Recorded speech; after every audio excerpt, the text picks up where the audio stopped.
heureuse de vous avoir avec nous dans cette nouvelle édition de Gatingo. Madame, monsieur, bonjour et bienvenue. Le ton monte et le duel devient de plus en plus rude entre le président de transition du Tchad, Mahamat Idriss Déby, et son premier ministre, Succès Masra. Lors de la campagne électorale, une escalade verbale s'est déclenchée entre les deux hommes politiques. Le premier ministre Succès Masra, qui a opté pour une stratégie offensive, a accusé d'une manière voilée Mahamat Idriss Déby de la mort de son père. L'escalade verbale entre ces deux candidats en lice pour l'élection présidentielle du 6 mai a fait réagir les analystes. Nous écoutons le professeur Franklin Yamsiwa, Cameroun. Un certain nombre d'esprits limités veulent absolument nous obliger à choisir entre deux camps. Le camp Mahamat Kaka Déby, héritier de la dictature de son père, et le camp de Succès Masra, lui-même premier ministre de l'héritier de la dictature et président du Parti des transformateurs. Les deux partisans des deux camps veulent nous imposer de choisir entre Mahamat Kaka et Succès Masra. Mais il y a un petit problème, c'est que Mahamat Kaka ou Succès Masra exercent le même pouvoir et ils ont été adoubés et appuyés par la puissance néocoloniale française à travers le pacte de Kinshasa parrainé par le vassal local Félix Tshisekedi. Donc pour nous autres panafricanistes révolutionnaires, Mahamat Kaka Déby et Succès Masra appartiennent au même bloc politique. C'est l'élite néocolonisée africaine.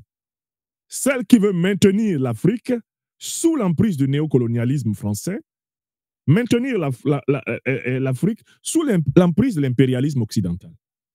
Aucun d'entre eux ne remet en cause le statu quo du Tchad comme pays dominé, militairement occupé, monétairement écrasé. Aucun d'eux ne remet en cause le statut du Tchad comme pays vassal. Deux hypothèses sur cette phrase de Masra accusant, à mots à peine voilés, Mahamat Kaka d'avoir tué son père. Il y a deux cas. Je vais prendre un premier cas. Premier cas, Succès Masra ne voulait pas dire ça. Cela lui a échappé. Ça s'appelle donc un lapsus linguae. Je commence par le premier cas. Il a dit ça, mais ce n'est pas ce qu'il voulait dire. C'est-à-dire qu'il a fait ce qu'on appelle en psychanalyse un lapsus linguae. Un lapsus linguae est un raté du langage dans lequel une personne révèle sa pensée inconsciente contre sa propre volonté. Il y a lapsus linguae sous la forme d'un acte manqué. C'est-à-dire qu'en fait, Masra, quand il s'est levé le matin, il n'avait pas prévu de parler de cette affaire de tuer son père. Ça là vraiment, c'est pendant qu'il était emporté par l'enthousiasme du discours que ça lui a échappé. Comme un paix peut échapper à tout le monde. Vous reconnaissez qu'il arrive à tout le monde de péter contre sa volonté. N'est-ce pas? De la même façon, il peut arriver à quelqu'un de dire quelque chose contre sa volonté. Ça s'appelle un acte manqué et ça s'appelle un lapsus linguae. Lapsus linguae. Mais si c'est un lapsus linguae, c'est-à-dire que dans son inconscient, Masra est convaincu, en fait, que Kaka est l'assassinat d'Idriss. Donc il marche avec lui en attendant de trouver une occasion pour s'en débarrasser. Puisque, sachant que Kaka serait l'assassin de son père, Masra sait qu'il ne peut pas dormir sur ses deux oreilles avec Kaka à côté. Parce que si, dans ton inconscient, tu es convaincu que quelqu'un a tué son père, est-ce que tu peux marcher avec cette personne-là en confiance? Est-ce que tu peux faire confiance à cette personne? Jamais de la vie. Les chefs d'État de la Communauté économique des États de l'Afrique de l'Ouest, CEDEAO, croient toujours à un retour des pays de l'Alliance des États du Sahel au sein de l'institution sous-régionale.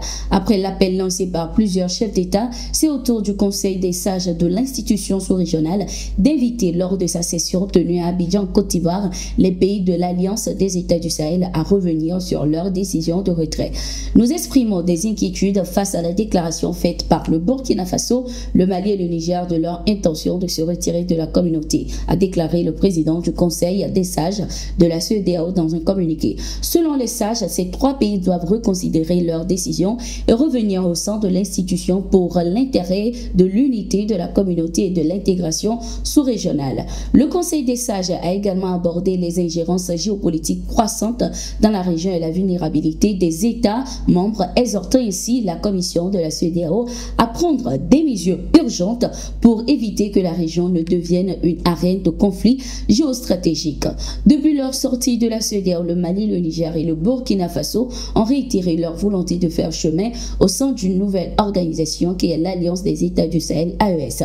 Les 3 pays ont accusé l'institution sous-régionale d'être sous l'influence des puissances étrangères. Ils ont aussi dénoncé les sanctions illégales prises à leur encontre suite au renversement des différents régimes. La compagnie aérienne Kenya Airways a pris la décision de suspendre temporairement ses vols à destination de Kinshasa, la capitale de la République démocratique du Congo RDC. Cette décision fait suite à l'arrestation de certains employés de la compagnie par les autorités congolaises.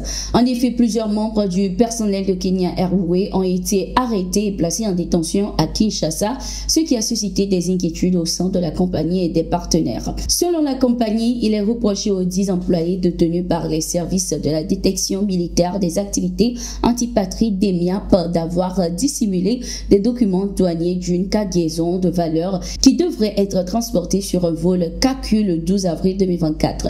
Pour l'heure, Kinshasa n'a fourni aucune précision sur la nature des 10 marchandises. Face à cette situation délicate, Kenya Airways a préféré suspendre provisoirement ses vols vers Kinshasa afin d'évaluer la situation et garantir la sécurité de son personnel. Cette suspension des vols entre Nairobi et Kinshasa a été annoncée dans un communiqué officiel de la compagnie aérienne qui a précisé que des mesures étaient en cours pour assurer le rapatriement des passagers impactés par cette décision. La Cour pénale internationale CPI a été sollicitée pour enquêter sur les présumés massacres qui auraient eu lieu au Burkina Faso.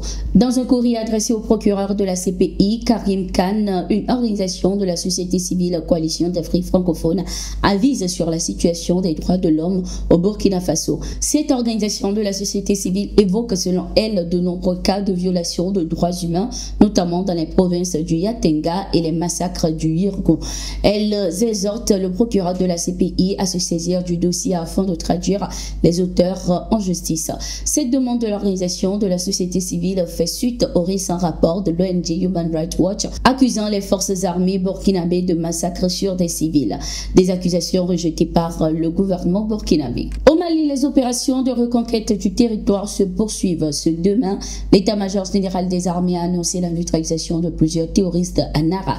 Ces assaillants ont été neutralisés ce 1er mai 2024 au cours d'une mission de reconnaissance offensive des forces armées maliennes dans la localité. Plusieurs de leurs matériels, dont 6 motos, des matériels de guerre composés de radios, de lance-roquettes anti-chars, des gilets pare-balles, des AK-47 et des munitions ont été récupérés. C'était tout pour cette édition. Merci d'être resté avec nous. Nous sommes en continu sur nos différentes plateformes et sur notre site d'information, le www.toutafrica.com.